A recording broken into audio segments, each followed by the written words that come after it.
sobrancelha e na zona do lábio. A uma distância muito razoável, de maneira que não foram ferimentos graves, mas ainda assim intentou um pedido de indemnização contra os colegas. Provou-se que ambos causaram os ferimentos no demandante com uma probabilidade preponderante, que é o standard de prova que genericamente se utiliza no direito anglo-saxão para dar como provados os factos no processo civil, salvo algumas matérias especiais, como o direito de família, em que o grau de probabilidade exigido é mais elevado. A probabilidade preponderante corresponde a um grau de probabilidade superior a 50%. E neste caso concreto, a distribuição das probabilidades dava uma conta curiosa. Não se conseguiu provar qual das armas atingiu efetivamente a vítima, mas provou-se que as probabilidades eram as seguintes. Poderia ter sido apenas um deles, 33%, poderia ter sido o outro, 33%, ou poderiam ter sido ambos, 33%.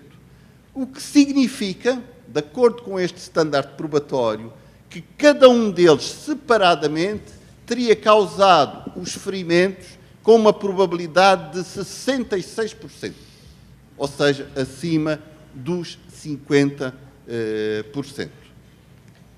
E, provando-se que cada um deles provocou, com 66% de probabilidades, o dano, o lesado não devia ficar privado do direito a ser indemnizado só pelo facto de não conseguir determinar a porção do dano imputável a cada um dos réus.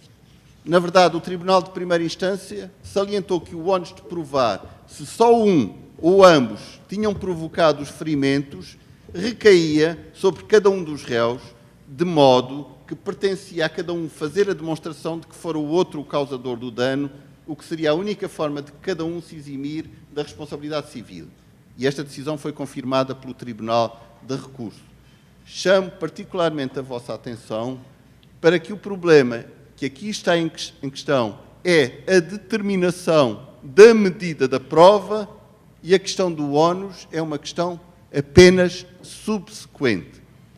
Esta decisão é uma decisão fundadora da responsabilidade do produtor no direito anglo-saxão, no domínio do direito privado, e nunca aqui se falou, nem foi necessário, de qualquer tipo de distribuição dinâmica do ónus da prova, como agora é muito frequente falar-se no direito brasileiro, no direito argentino, e tem sido considerada a grande inovação em matéria de apuramento de responsabilidades no domínio do processo civil. E, a meu ver, a discussão da distribuição dinâmica do ónus da prova estará mal colocada, precisamente porque em direitos como o português, ou o brasileiro, ou o argentino, ou até o alemão, ou o italiano, se ignora por completo a questão da medida da prova e da sua distinção entre o direito processual civil e o direito processual penal. Porque a medida da prova no processo penal, no direito anglo-saxão, é prova para além de qualquer dúvida razoável, que, do ponto de vista quantitativo, corresponde a um grau de probabilidade superior a 90%. Se este caso fosse um caso de responsabilidade penal, a distribuição de probabilidades ficava aquém dos 90% para cada um dos autores dos disparos, e dado que Simonson e Tice não agiram em coautoria, mas em autorias paralelas, sendo por isso mesmo responsáveis apenas pelas suas ações singulares, seriam ambos absolvidos, de acordo com a aplicação do princípio in dubio pro reo. Aliás, não há melhor ilustração desta diferença dos estándares de prova do que o famoso caso norte-americano O.J. Simpson, que foi absolvido dos homicídios no processo crime e, subsequentemente, numa ação civil independente, foi condenado a indemnizar os familiares de ambas as vítimas, porque se considerou no processo civil que havia uma probabilidade preponderante de ter sido o autor e não houve uma prova para além de qualquer dúvida razoável no processo penal. É uma discussão que urge tratar em sistemas processuais como o brasileiro ou o português. Quanto ao objeto da prova, a prova jurídica é um domínio especial do conhecimento histórico. Acho que é particularmente interessante e feliz a palavra criada por um autor italiano, Federico Stella, muito conhecido também fora de Itália, falecido há alguns anos, de que o objeto da prova jurídica é particularístico. O objeto da prova são, de facto, situações particulares. E importante ainda é considerar que o objeto da prova particularística não são factos, mas são proposições, ou seja, frases que descrevem fatos individuais. E que, neste contexto, a verdade e a prova confundem-se no processo. Eu não estou a dizer que a verdade se demonstra através da prova. Estou a dizer que a verdade é a própria prova no processo, o que é um posicionamento crítico e que também tenho a certeza que será objeto de discussão. E é muito importante ver que a prova jurídica distingue-se da atividade dos cientistas naturais. Os cientistas naturais interessam-se pelo conhecimento dos factos individuais apenas como meio de chegar à formulação de leis gerais. E, portanto, os cientistas naturais adotam uma perspectiva generalizante que condiciona o objeto, o fim e o método da respectiva atividade científica. Pelo contrário, o juiz procura imediatamente o conhecimento dos fatos individuais e, mesmo quando inclui tais fatos no conceito de uma regularidade geral, regras da experiência, falo apenas para dotar o conhecimento histórico de uma maior potencialidade explicativa. Portanto, o juiz adota uma perspectiva individualizante quanto ao objeto e ao fim, não obstante poder precisar de um método generalizante. Só que as leis gerais e as regras da experiência têm aqui uma função instrumental no quadro de uma investigação orientada para os factos individuais. Portanto, o juiz, como dizia Engels e Metzger, é um historiador, não é um cientista.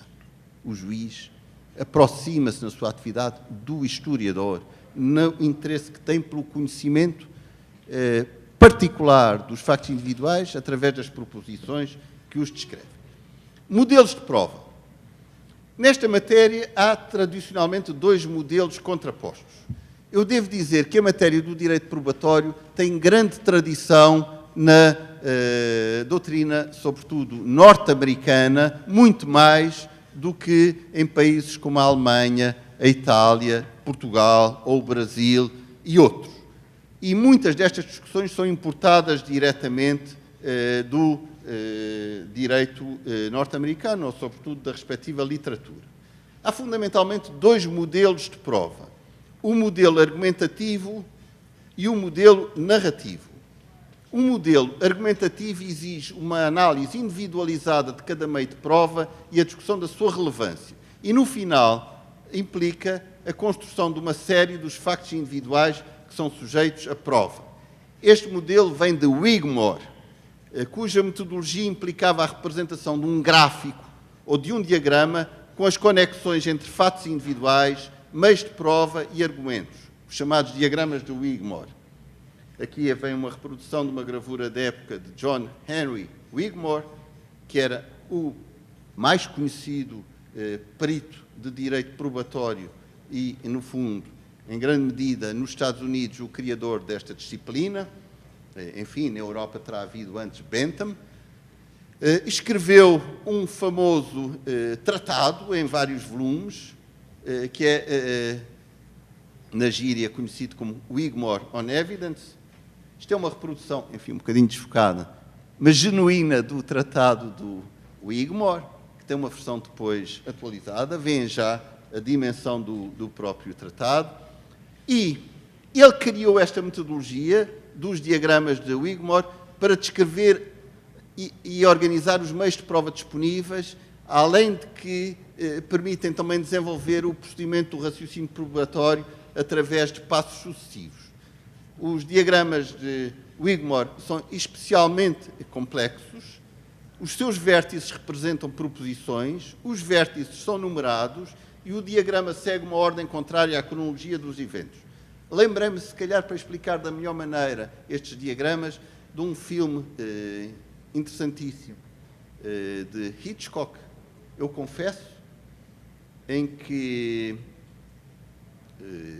não vou contar obviamente a história, em que a primeira cena é muito curiosa. Sabem que Hitchcock gostava de aparecer fugazmente em muitos dos seus filmes. Esta é a primeira imagem do filme, começa com isto. Hitchcock passando da direita para a esquerda no ecrã. A segunda imagem, e várias que se repetem, são setas com a direção contrária. Portanto, ele passa primeiro da direita para a esquerda e a seguir as setas apontam a outra direção.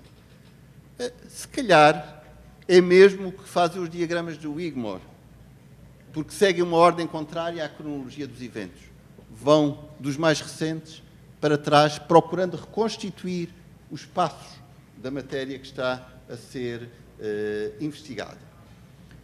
Pois estes vértices são tratados de uma forma analítica como prova testemunhal, indiciária, argumentativa ou corroborativa e podem ter um valor afirmativo ou negativo. E os vértices revelam ainda qual das partes produziu a prova, a defesa ou a acusação. E os vértices e as setas de ligação admitem 4 graduações, diríamos hoje, de tipo fuzzy, baseado na lógica fuzzy de Lofty-Zadeh. E essas graduações são duvidoso, fraco, médio e forte, e são sucessivas.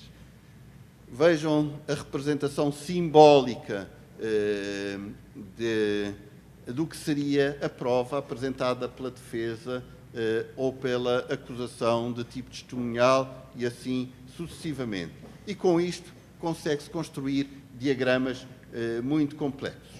Estes diagramas podem ter uma interpretação matemática segundo a teoria dos grafos, que é o ramo da matemática, na medida em que correspondem a um grafo acíclico direcionado, quer dizer, para qualquer vértice, V não existe qualquer ligação direcionada que comece e acabe em V, por isso diz que não tem ciclo, e estes grafos aparecem em modelos onde não faria sentido que um vértice, também chamado nódo em português, tivesse uma ligação consigo mesmo.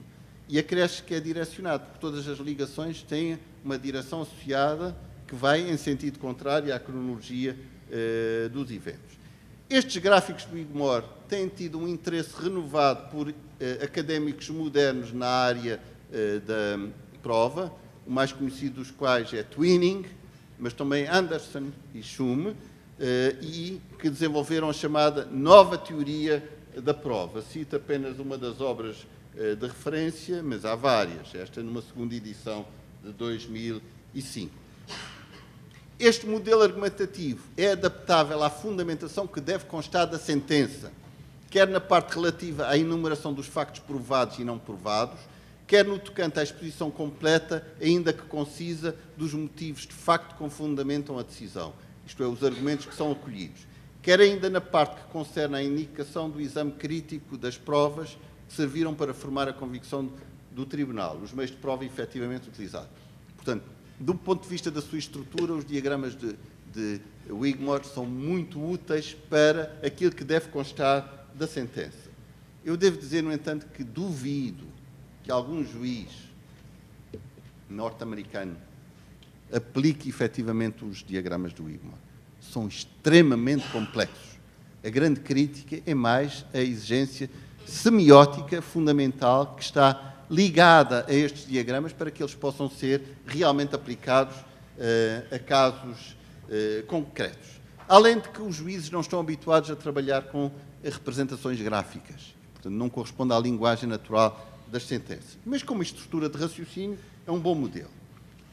Uma variante dos diagramas do Wigmore moderna são as chamadas redes bayesianas, do reverendo Bayes, que é o criador do teorema de Bayes no domínio das probabilidades subjetivas, e que são um instrumento estatístico comum que pode ser aplicado ao contexto da decisão judicial para modelação das relações entre os diversos meios de prova, avaliando assim as provas disponíveis e estabelecendo as inferências estatísticas. Os diagramas do Wigmore e as redes bayesianas são instrumentos de diferente natureza, mas ambos visam, e é isto o que têm de comum, uma análise rigorosa e formal da prova. E há imenso investimento intelectual hoje em dia nestas análises rigorosas e formais da prova, sobretudo visando a criação de sistemas periciais de auxílio à decisão na matéria de facto. Aquilo que em inglês se designa Expert System in Law, e que às vezes tem a tradução em português ou de sistema pericial, ou no Brasil, sistema experto, com S. E, portanto, há aqui algumas expectativas. Em termos de publicação de referência para estas matérias, eu costumo apontar uma publicação periódica, que é a Law, Probability and Risk, que considero a melhor revista em matéria de discussão do direito probatório contemporâneo no espaço anglo-saxónico. É uma revista que reúne juristas, peritos, especialistas noutras áreas do saber, designadamente matemáticos. Bom, ao modelo argumentativo opõe-se o modelo narrativo, que visa uma aproximação global ao caso com base na identificação de uma história ou cenário explicativo dos factos submetidos à apreciação do tribunal. Ou seja, o modelo narrativo baseia-se fundamentalmente na ideia de que no processo o que estão em confronto são histórias ou narrativas, e que o valor probatório de uma história tem que ser testado de maneira a que o tribunal possa escolher a melhor história segundo um tipo de raciocínio abdutivo que hoje em dia se chama inferência da melhor explicação, baseado em Peirce. Porque senão haveria o risco de que a melhor história, a mais bem contada, prevalecesse. E, portanto, há critérios formais que apontam o que é uma história verdadeira. Tem que ser internamente coerente, e os atributos da coerência são geralmente três: consistência, plausibilidade e completude. Além de que a melhor história tem de ser suportada por provas disponíveis. A teoria narrativa inspira-se na filosofia do storytelling,